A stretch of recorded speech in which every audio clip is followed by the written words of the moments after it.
tratamos do primeiro sistema de cumprimento de decisões, as decisões mandamentais, um sistema aberto, flexível, marcado pela criatividade, por medidas executivas atípicas. E o mais importante, eu disse, toda essa ideia agora é uma ideia geral, porque agora existe um poder geral de efetivação, 139, inciso 4, que permite o juiz criar medidas atípicas para garantir o cumprimento de qualquer ordem, inclusive tutela provisória. Agora, quando se trata de dinheiro, o código é cuidadoso, o código traz fórmulas legais. E quero abordar com os senhores, já neste módulo, o cumprimento de decisões condenatórias contra particulares.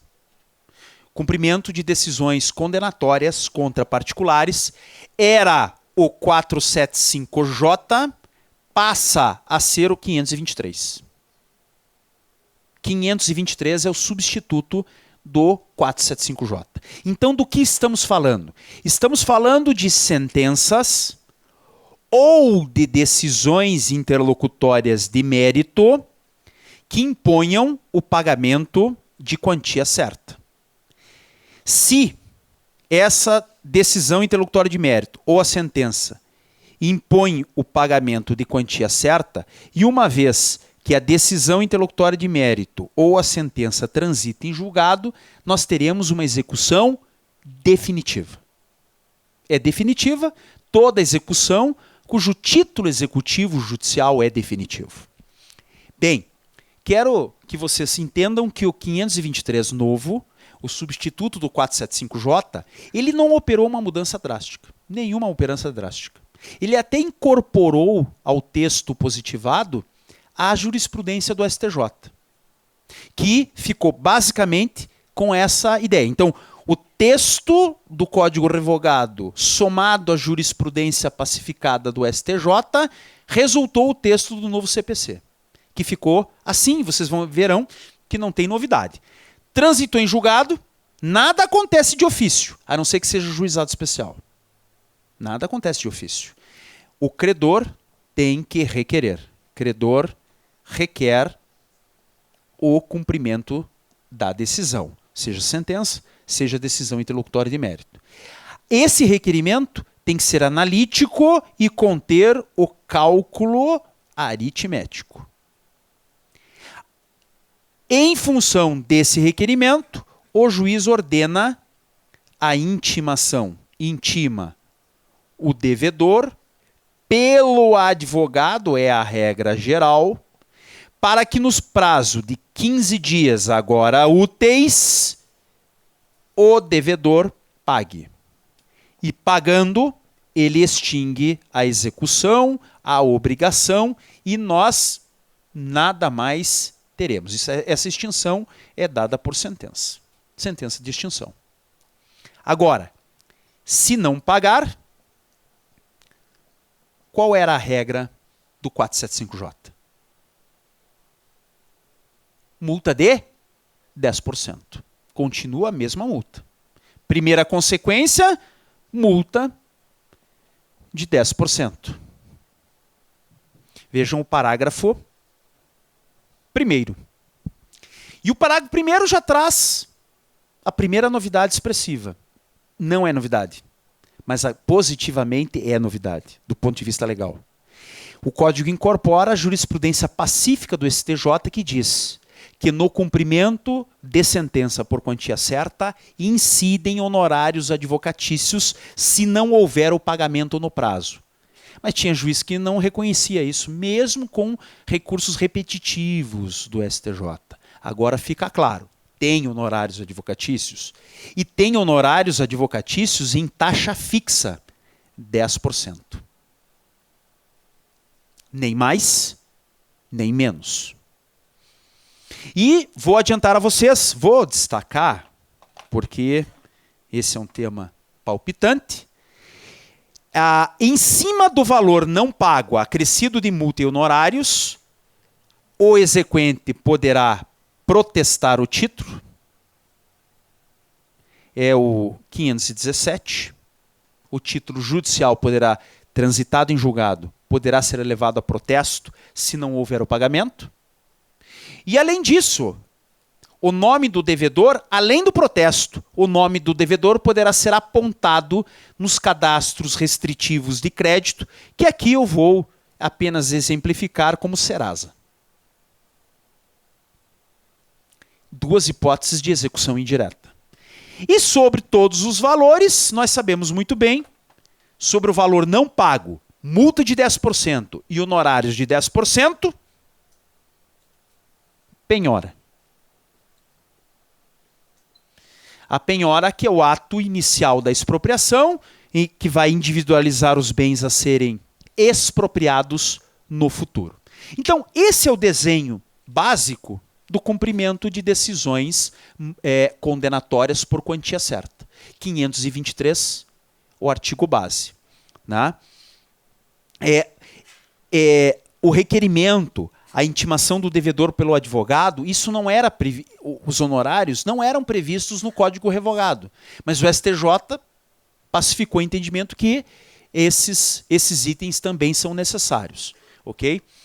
É muito importante notar, então, dentro dessa configuração, primeiro, que do trânsito em julgado, o credor tem que formular o requerimento. Esse requerimento, na execução por quantia certa, é obrigatório. O juiz não pode começar de ofício. E esse requerimento não é um requerimento banal. Não é um requerimento singelo. Aí muda. Cooperação. Olha a cooperação funcionando aqui, vejam que interessante. Olha o 524. Olhem essa. O requerimento de cumprimento de decisões por quantia certa terá que ser analítico. O 524 traz elementos, 7 elementos, para o requerimento de execução de sentença por quantia certa. Qualificação, índice de correção monetária, juros, taxas, termo inicial e final de juros e correção, periodicidade da capitalização de juros, especificação de eventuais descontos obrigatórios realizados, aquele sonho, né, do cálculo aritmético. Veja o caput do 524. Não basta apresentar o cálculo aritmético feito pelo contador, que às vezes a gente nem entende direito. Né? Tem que especificar, deixar claro nesta nova petição de requerimento do cumprimento de sentença, os elementos que compõem o cálculo. Agora pensem como advogado. Aonde encontramos esses dados? Aonde que nós encontramos a taxa de juros, quando ela começa, se é da citação, se é do evento danoso, qual é o índice de correção monetária, quando que começa a correr a correção monetária, se tem capitalização mensal, anual, trimestral. Aonde que a gente encontra esses dados? Na decisão? E encontramos mesmo? Bem, aí é um fake, né? Aí é induzir a erro, né? Claro, esses dados devem constar do título executivo. Eu simplesmente pego o título executivo, abro, pego esses elementos constantes do dispositivo e faço o cálculo aritmético espelhando exatamente o título. Mas se o título executivo não contiver esses dados, eu vou ter que chutar, né? Para mais, normalmente. Mas vou ter que chutar. A decisão não diz qual é o índice de correção monetária. Bom, eu vou usar IGPM, eu vou usar taxa Selic, sei lá. Né?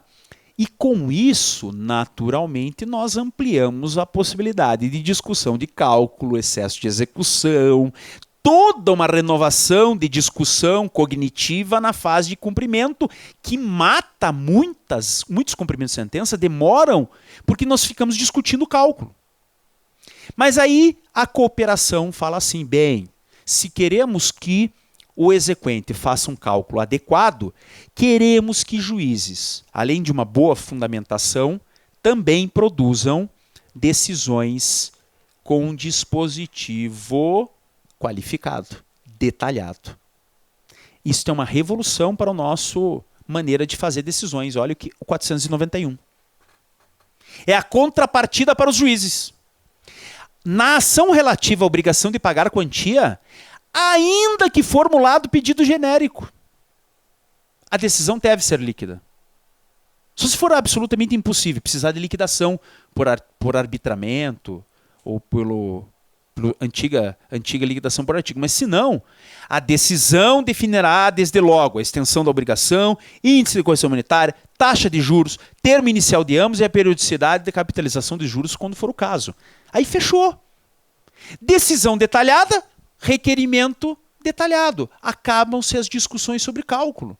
Ou vão ser reduzidos a um nível assim excepcional. Então, isso é muito importante. Por quê? Porque da parte do advogado, da parte, até do Ministério Público, claro, tem que controlar as decisões. E olhem que importante o parágrafo 2º. O acórdão do Tribunal de Justiça que reforme uma sentença de improcedência. O juiz de primeiro grau julgou improcedente o pedido. Não concedo a indenização. O tribunal reformou a sentença e diz: dou provimento ao recurso. Reforma a sentença. Julgo procedente o pedido. E aí? O acórdão, via de regra, para por aí. E não dá o detalhamento da condenação. O juiz de primeiro grau não condenou ninguém. Quem condenou foi o tribunal. Pois o tribunal também terá que detalhar, porque o título executivo é o acórdão. Também vai ter que detalhar índice de correção monetária, taxa de juros, termo inicial e final, capitalização, para não gerar dúvidas quanto ao cálculo. E se o tribunal não fizer isto, se o juiz de primeiro grau não fizer isso, embargos declaratórios fundamentais. Não dá para deixar passar. Não dá para deixar passar. Porque os embargos declaratórios, eles vão ter a funcionalidade de garantir a duração razoável do processo na fase executiva. Entendeu? É uma coisa simples, mas que a gente vai precisar ficar atento.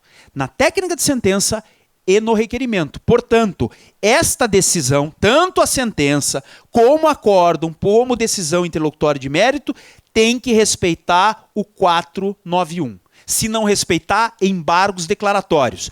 Toda a discussão sobre os elementos do cálculo estará aqui no trânsito em julgado.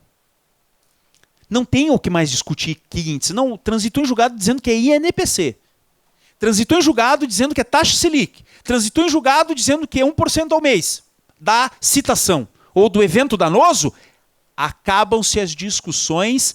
Este cálculo do 524 vai espelhar a sentença. E aí o devedor não vai ter muito o que discutir. Não tem que discutir cálculo, está tudo dentro. Só se o credor usar má fé aqui. Mas aí não dá, porque aí ele vai estar dizendo: olha, estou usando o INPC. O que a sentença falou? INPC? A não ser que ele forje o cálculo, mas isso é. Né? Não é, o problema hoje é de usar critérios, chutar um critério porque a sentença não falou nada. Aí não dá certo. Né? Se o credor não fizer esse requerimento analítico, emende-se. Em 15 dias suspende indeferimento. Ok? Então, muito importante, é uma regrinha e que está baseada no princípio da cooperação. Juiz e exequente cooperando para otimizar o cumprimento de sentença, para evitar cumprimento de sentença. E nessa cooperação, o devedor pode cooperar e se antecipar ao cumprimento de sentença. O devedor que não quer pagar, além da multa, honorários, não quer correr risco de protesto, Serasa CPC, e que não quer ficar pagando juros e correção monetária à toa, poderá se antecipar ao cumprimento de sentença. Isso também é cooperar com o sistema. Olha a novidade aí. A iniciativa do credor, do devedor,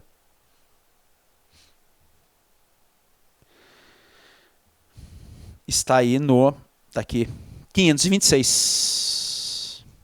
É lícito, veja que ele nem trata como executado, porque a execução nem começou, nem foi requerida.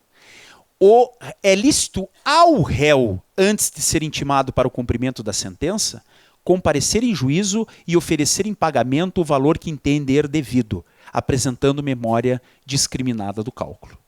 Né? Claro que ele vai ser conferido, ele não pode errar esse cálculo, né? Se errar ele vai pagar a multa proporcional né, ao que ele deixou de depositar. Mas isso para ele, antecipando o cumprimento de sentença, ele acaba com a fluência de juros e de correção monetária.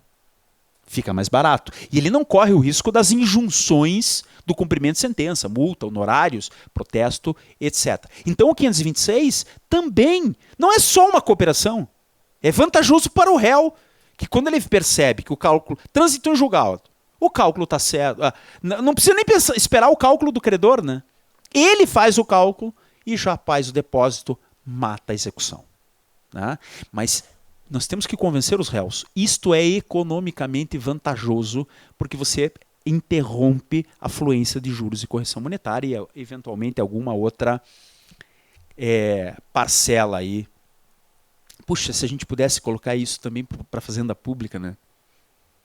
Quanto que a fazenda pública iria economizar aquelas execuções que ficam 10 anos e só de juros. Quantos precatórios eu já assinei só de juros, assim, desapropriações, de juros assim astronômicos. Porque fala, tô empurrando com a barriga de... Não, você está pagando juros de todo esse período. Em desapropriação, esses juros são astronômicos, porque eles se acumulam, compensatórios, moratórios e tudo mais. Né? Incidem sobre honorários. É um outro ponto que poderia ser objeto de revisão. Muito bem. Feito o requerimento, tem que intimar a parte. Vejam aí, é o 513, parágrafo 2º. Isso também adveio da jurisprudência do STJ. A regra é que a intimação do devedor para pagar em 15 dias seja feita na pessoa do advogado. Essa é a regra que o STJ já tinha pacificado e que agora consta expressamente do parágrafo 2º, inciso 1. Os demais incisos vêm para deixar claro, aí, ao contrário da jurisprudência atual do STJ, para deixar claro que sempre haverá essa intimação. Não haverá dispensa. O executado sempre será intimado.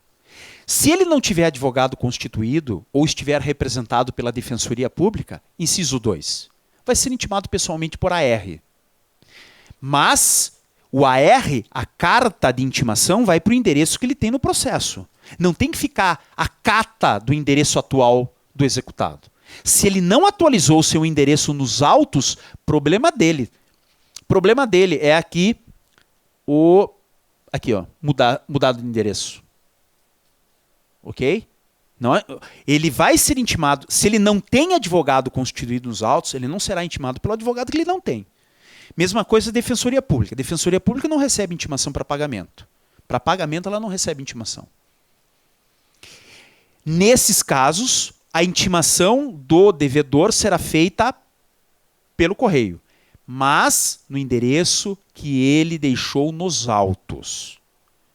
Não tem que ficar catando o endereço de ninguém. Se ele não atualizou seu endereço nos autos, a intimação enviada para o endereço primitivo é considerada válida para fins de fluência do prazo e incidência da multa e dos honorários. Isso é importante. Agora, se ele foi citado por edital na fase de conhecimento, aí não vou ficar mandando cartinha para um cara que eu não sei onde está. Então, este será intimado por edital também. E a última observação ali, empresas de médio e grande porte. Essas serão intimadas pelo advogado. Mas se não tiverem advogado, serão intimadas por meio eletrônico. Né? As empresas de médio e grande porte já está correndo o prazo para que elas façam seu cadastro na Justiça Estadual ou eventualmente federal da sua matriz e das suas filiais. Se elas não tiverem advogado constituído, que queremos crer que será a exceção, elas serão intimadas por meio eletrônico, não por carta. Ok? Essa é a hipótese do inciso 3. Então, de qualquer maneira, este devedor será intimado. Né? O STJ, na vigência do Código Revogado, permitia, em determinadas situações, que o devedor não recebesse intimação nenhuma, quando ele não tinha advogado, por exemplo. Né? Agora não, sempre será intimado por alguma dessas maneiras. E intimado, 15 dias úteis, esse prazo não dobra. para pagar. Pagando, extinguiu. Não pagando, multa de 10%, honorários advocatícios. Portanto, 20% a mais. Né? E hoje, isso hoje não. De 10 anos para cá, os devedores já sabem. Eles já sabem. Aquilo que eles devem não vale a pena discutir. Aquilo que é devido, você paga. A parcela incontroversa, paga-se. Deposita-se a título de pagamento.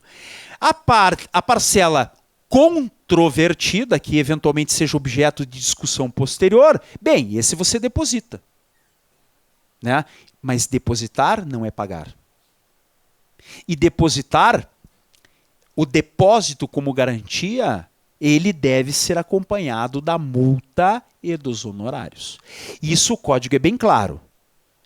Olha, não pagar tem um preço.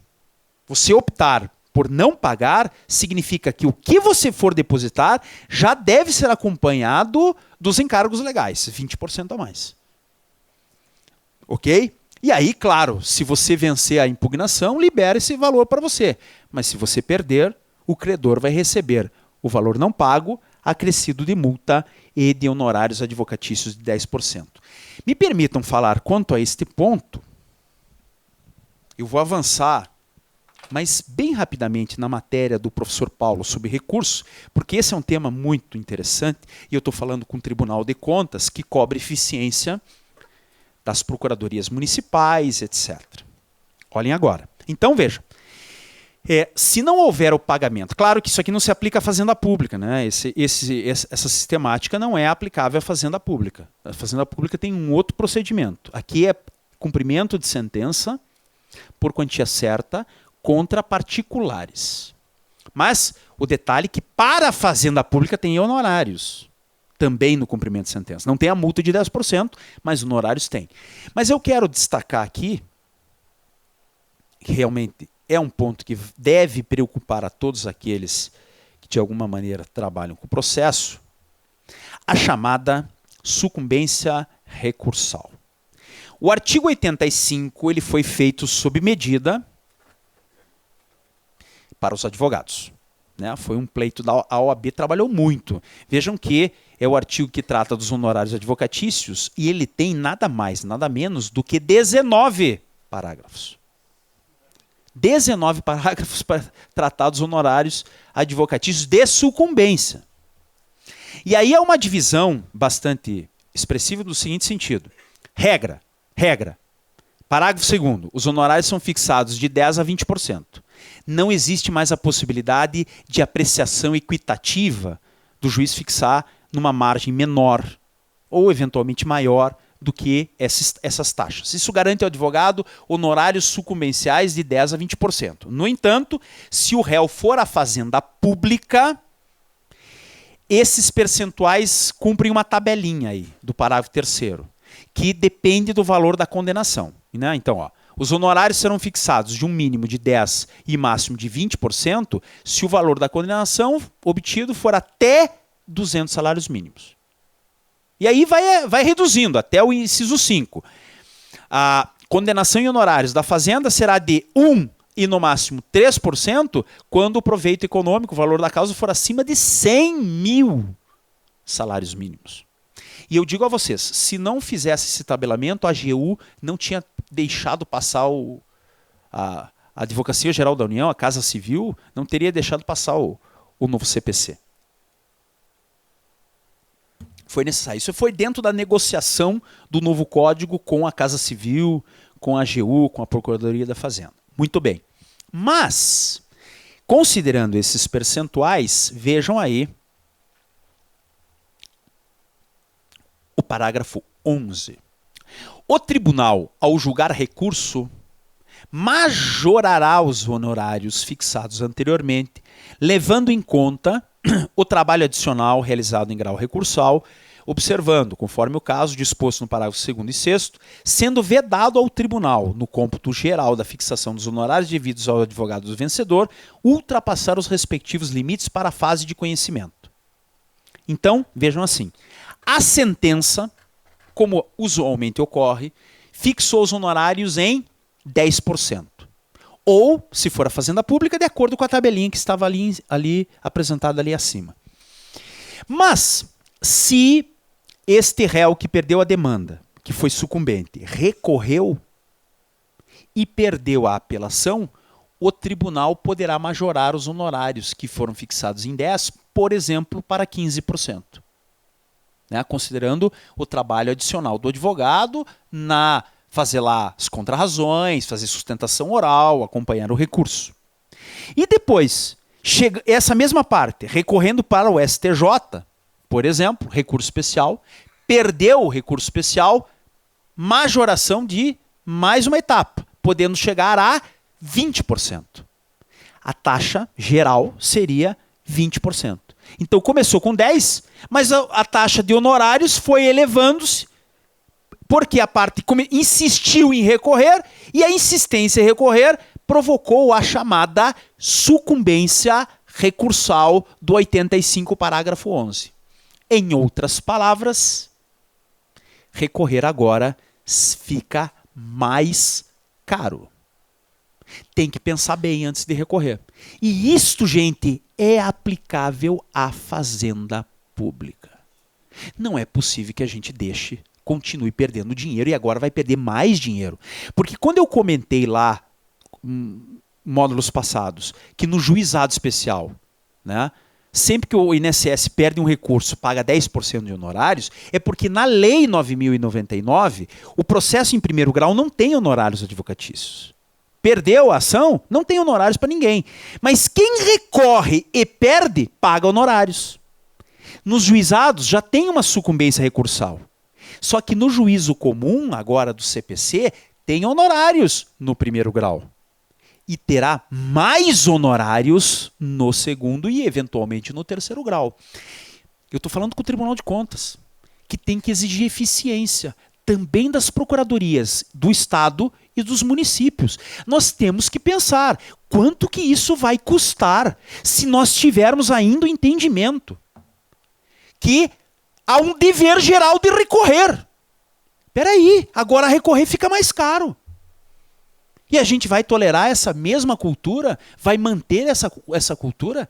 Tem que haver um redimensionamento urgente um repensar dos recursos da fazenda pública. Porque se você recorrer simplesmente pelo ato de recorrer, dá prejuízo ao patrimônio público.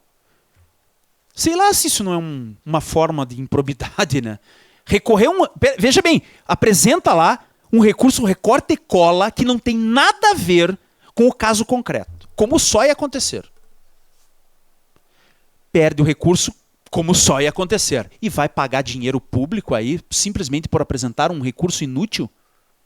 E isso é tolerável? Agora o código está vigorando esta regra. Sucumbência recursal, inclusive para a fazenda pública. Então, eu quero fechar esse módulo, depois nós vamos terminar o cumprimento de sentença, mas esse detalhe vai ter que ser objeto de indagações seríssimas e urgentes em nome da proteção do patrimônio público. Ok? No próximo módulo vamos tratar da impugnação. O que vai mudar na defesa do executado no cumprimento de sentença? Muito obrigado. Até daqui a pouco.